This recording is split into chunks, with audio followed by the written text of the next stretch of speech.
Bonjour, bienvenue. J'espère que vous allez bien en ce début de semaine. Donc, on va un peu faire un point sur cette semaine de grogne sociale qui s'est écoulée en France. Donc, oui, le mois de février a débuté par la grève des enseignants, jeudi 1er février. Donc, beaucoup d'écoles étaient fermées et cela fait suite à la déclaration malheureuse de la nouvelle ministre de l'Éducation nationale.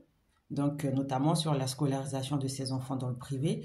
Il avait évoqué le nombre de paquets d'heures perdues, c'est-à-dire que les enseignants absents n'étaient pas remplacés dans l'école de ses enfants. C'est la raison pour laquelle elle a décidé de les scolariser dans le privé. Même si la formule peut paraître maladroite, elle disait tout haut ce que tout le monde pense tout bas. C'est la réalité du terrain. Beaucoup d'enseignants dans le public ne sont pas remplacés lorsqu'ils sont absents. Et généralement, les parents, ils ne s'en rendent compte qu'en déposant les enfants à l'école le matin devant la barrière. Donc, il y a le stress, c'est la débrouille hein, pour trouver une solution de garde et tout le monde ne peut pas faire appel à papy, mamie au pied levé pour pouvoir garder les enfants. Donc, ça fout tout le monde dans la merde. Et donc, elle a dit tout haut ce que tous les parents pensent tout bas.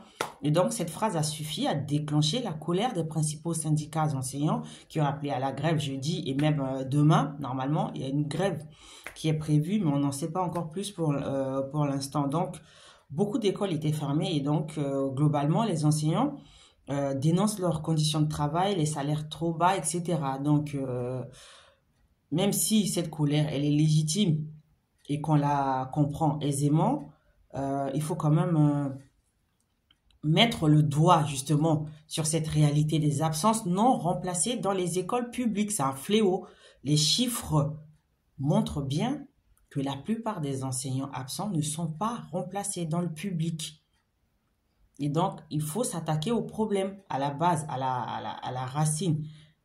C'est vrai que la plupart des enseignants, en fait, ont choisi ce métier par vocation. Ils font un sacerdoce, ils sont formidables.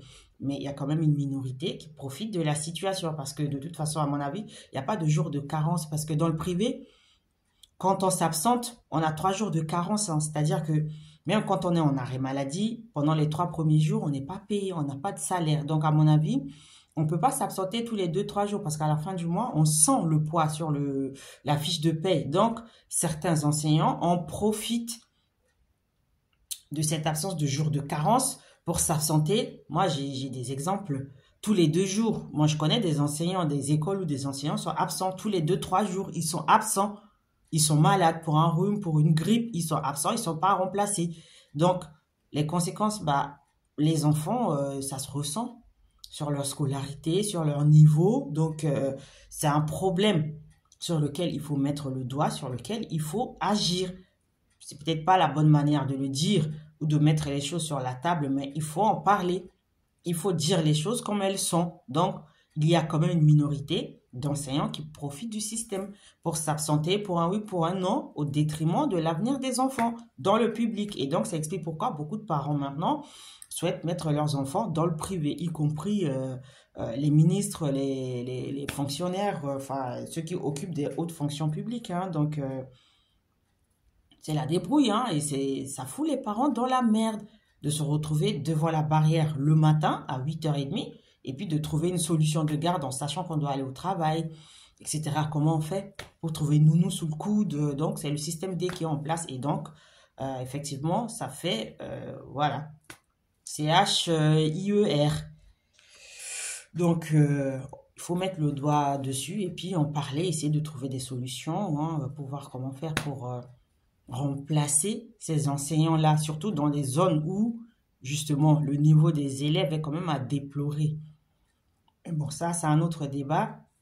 Il y a des chiffres, il y a un dossier dessus, je suis en train d'étudier, et puis je reviendrai ici spécialement pour faire le point sur la réalité concernant les absences des enseignants dans l'école publique. Donc, voilà ce qu'on pouvait dire sur cette journée de grève du 1er février et peut-être une nouvelle journée de grève qui s'annonce pour demain. Mais on aura les informations un peu plus tard et on fera le point dessus. Ensuite, il y a eu la manifestation des agriculteurs. Donc, même si la plupart des barrages ont été élevés, les actions coup de poing continuent. Donc, c'était vraiment une semaine de grogne sociale. Et donc, jeudi dernier, les 27 pays de l'Union européenne se sont retrouvés à Bruxelles, qui est le siège de la Commission européenne, et donc qui ont voté des aides et un assouplissement des règles pour les agriculteurs. Et donc, c'était le bazar dans les rues de Bruxelles avec plus d'un millier de tracteurs pour faire pression sur les dirigeants européens qui se réunissaient ce jeudi-là. Ils ont quand même obtenu gain de cause sur leurs principales revendications. Néanmoins, les actions coup de poing continuent. Et puis, ils dénoncent principalement des taxes, la complexification administrative et l'importation des denrées étrangères qui leur... Bon, cette importation leur fait de la concurrence déloyale, hein, donc il y a beaucoup de mesures, mais bon. Ça a quand même foutu le bazar en France parce qu'il y a des autoroutes qui ont été bloquées et même au début, il y a une dame qui a perdu la vie avec sa fille, hein, donc c'était vraiment quelque chose qui a marqué le territoire. Et je pense que le gouvernement n'a pas vu cette colère-là venir, donc elle a surpris tout le monde. Elle a commencé tout doucement et puis elle est arrivée et puis elle est arrivée à Paris. Bon bah, elle n'a pas réussi à bloquer justement Rungis, qui est l'endroit où presque tous les magasins se fournissent. Le gouvernement a pris les devants, donc a empêché justement que Rungis soit bloqué. Mais on a vu quand même que cette action a eu des répercussions dans les rayons des supermarchés. Donc c'était vraiment une semaine assez compliquée en France en termes de manifestations sociales. Et ce jour même, le 1er février, il y a eu une grève des agents de la SNCF, pardon, sur la ligne du RER B. Donc le RER B, c'est celui qui part de la gare du Nord et qui va, c'est surtout sur cette direction-là, qui va à l'aéroport Roissy-Charles de Gaulle. Donc il y avait un train sur 2 ou sur 3 selon les directions. Donc apparemment, c'était un mouvement de grève qui avait déjà été décidé il y a 2 semaines, il y a 2 mois, pardon, au cours d'une assemblée générale. Et donc, les agents réclamaient des augmentations de salaire. Et notez aussi qu'il y a un préavis de grève lancé par la RATP, un préavis de grève de 7 mois. Donc, le but, justement, c'est de faire pression sur le gouvernement à l'approche des Jeux olympiques d'été qui auront lieu en juillet à Paris. Donc, bienvenue en France, hein, pour cette première semaine de février de grogne sociale entre la grève des enseignants, la colère des agriculteurs, la grève des agents de la SNCF, de la RATP, etc. Donc, le Premier ministre, pour son baptême de feu, bah, il a été les pieds dedans, hein, dans la grogne sociale. Et aujourd'hui, il y a une motion de censure qui doit être examinée à l'Assemblée nationale, donc une motion de censure déposée par 4 groupes de gauche à l'Assemblée nationale concernant le discours de politique générale du nouveau Premier ministre. Donc, elle sera débattue et soumise au vote ce lundi. Et donc, c'est une affaire à suivre, on fera le point dessus. Après le vote à l'Assemblée nationale. Donc, à titre de rappel, pour que cette motion de censure aboutisse, il faudrait qu'il y ait 289 voix sur les 577 députés au total à l'Assemblée nationale. Donc, si elle aboutit, le Premier ministre devra démissionner. Donc, sa démission entraînera celle de son gouvernement, qui, je le rappelle, n'est pas tout à fait au complet. Pour l'instant, on n'a que la nomination des ministres principaux. On attend la nomination des ministres délégués et des secrétaires d'État pour avoir le gouvernement au complet. Donc, on reviendra ce soir sur l'issue de cette motion de censure. Et donc, pour finir sur cette semaine agitée, il faut noter que le 1er février, c'était aussi le jour où les tarifs de l'électricité ont augmenté d'environ 10%. Donc, elle fait suite justement à une taxe du gouvernement. Et donc, cette hausse, elle concerne tous les abonnés. Donc, c'est aussi une augmentation des impôts parce que la taxe, c'est une forme d'impôt.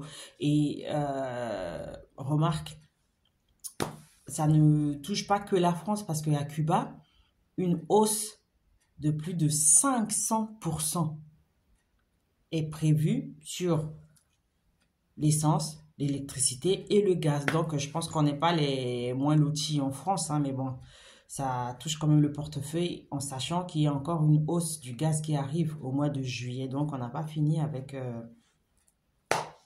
les taxes sur les énergies. Enfin, pour finir cette semaine, cette actualité de la semaine sociale agitée en France, il y a eu le 29e rapport de la Fondation Abbé Pierre, donc sur le logement, et ce rapport révèle l'aggravation du mal logement en France. Donc, 3 chiffres clés ressortent de ce rapport. Donc, 330 000 personnes sans domicile sont recensées en France en 2023. Donc, la raison principale, c'est le difficile accès aux logements sociaux. 330 000 personnes dans la rue. C'est l'équivalent d'une ville, hein. Donc, l'accès aux logements sociaux, donc aux habitations à loyer modéré, devient de plus en plus compliqué, et donc ce qui fait que des personnes se retrouvent sur le carreau. Ensuite, le deuxième point clé, c'est que justement 2,4 millions de personnes sont en attente d'un logement social. Parce que pour obtenir un logement social, il faut faire une demande en ligne, et puis les logements sont attribués en fonction des ressources et de la composition des familles. C'est-à-dire que les personnes avec enfants sont prioritaires sur les personnes célibataires. Et on voit aussi que la plupart des personnes qui se retrouvent à la rue sont majoritairement des hommes seuls, et donc qui ont difficilement accès aux logements sociaux. Donc, ce qui est important ici, c'est que 70% de ces 2,4 millions de personnes ont des niveaux de ressources qui les rendent malgré tout éligibles aux logements très sociaux. Mais il y a une très forte demande par rapport au nombre de logements disponibles ou le nombre de logements en construction. C'est ce qui explique ce chiffre assez élevé. Et enfin, 26% des ménages ont eu froid chez eux en 2023. Donc voilà ce qui ressort de la conclusion de ce 29e rapport. Donc voilà en gros ce qu'on pouvait dire sur cette première semaine de février, cette semaine de grogne sociale, et tout ce qui s'est passé en France. Donc aujourd'hui, il y a d'autres actualités brûlantes, hein, mais on va revenir dessus tranquillement, actu par actu. Je voulais pas faire ce petit résumé la semaine dernière parce que bon, c'était trop. Donc, j'ai préféré attendre ce lundi matin, faire un petit point rapidement avant d'attaquer d'autres sujets. Donc, sur cette page, justement, on fait des cours de droit, mais on fait aussi de l'information vraie, vérifiée avec des sources fiables. Donc, je vous laisse regarder tout ça et puis je reviens vers vous plus tard. Je vous dis à bientôt.